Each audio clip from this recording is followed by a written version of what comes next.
दुनिया में एक ऐसी कोई ताकत नहीं है जो हमको झुका सकता है। आप सत्ता का सुख भोग रहे हैं 20 वर्षों से। मोकामा में पासवान जातियों का इतना बड़ा मेला लगता है, एक अनुदान बता दो सरकार के द्वारा। किसी के पक्ष में नहीं बोला गया, दलितों के पक्ष में नहीं बोला गया।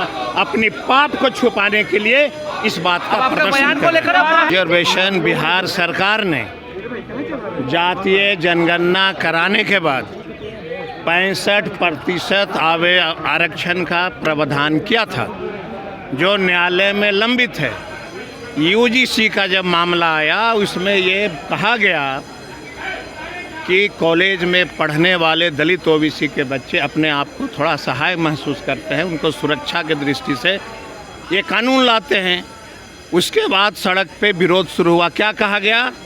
तेलिया प्रधानमंत्री हाय हाय। ये किन लोगों ने कहा?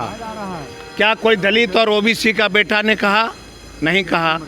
लगातार हमारे पक्ष में जो संविधान बनाई जाती है उसके ऊपर प्रहार किया जा रहा है।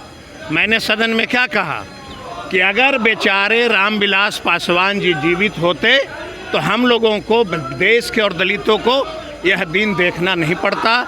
और सदन में, लोकसभा में स्वर्गीय रामविलास पासवान हम लोग के मुद्दा को रखते, यही कहा गया ना। तो जो व्यक्ति हमारे हितैषी थे वो आज इस धरती पे नहीं हैं।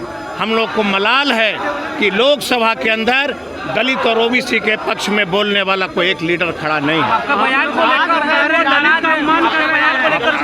मैं आपसे जानना चाहता हूं कि इस देश का कौन ऐसा महापुरुष है जिसके बारे में ये नहीं कहा जाता है कि बेचारे अगर वो होते तो देश का संविधान सुरक्षित होता।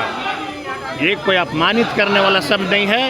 ये चिराग पासवान के द्वारा सदन में रिजर्वेशन के पक्ष में नहीं बोला गया, ओबीसी के पक्ष में नहीं बोला गया, दलितों के पक्ष में नहीं बोला गया। अपनी पाप को छुपाने के लिए इस बात का प्रदर्शन दुनिया में एक ऐसी कोई ताकत नहीं है जो हमको झुका सकता है। रामविलास जी स्वर्गीय हम लोग के आदर्श रहे हैं और रहेंगे। आप सत्ता का सुख भोग रहे हैं 20 वर्षों से। मोकामा में पासवान जातियों का इतना बड़ा मेला लगता है, एक अनुदान बता दो सरकार के द्वारा।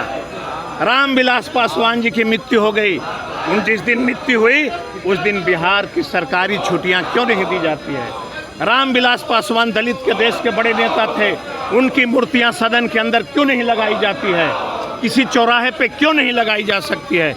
इसलिए मैंने कहा कि अगर वह बेचारे जीवित होते तो शायद ये दिन हम लोग को नहीं देखना।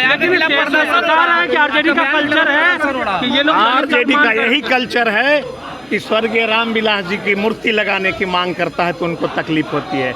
आरजेडी का यही कल्चर है कि रामविलास जी का विधानसभा के कैंपस में एक मूर्ति स्थापित करने की जब बात होती है तो उनको तकलीफ होती है। तो मैं इनको और क्या उनको कोई शिक्षा दे सकता हूँ? जिनके संस्कार में ही नहीं है महापुरुषों की बात करना, उनके बारे में मुझे कुछ नहीं कहना। लेकिन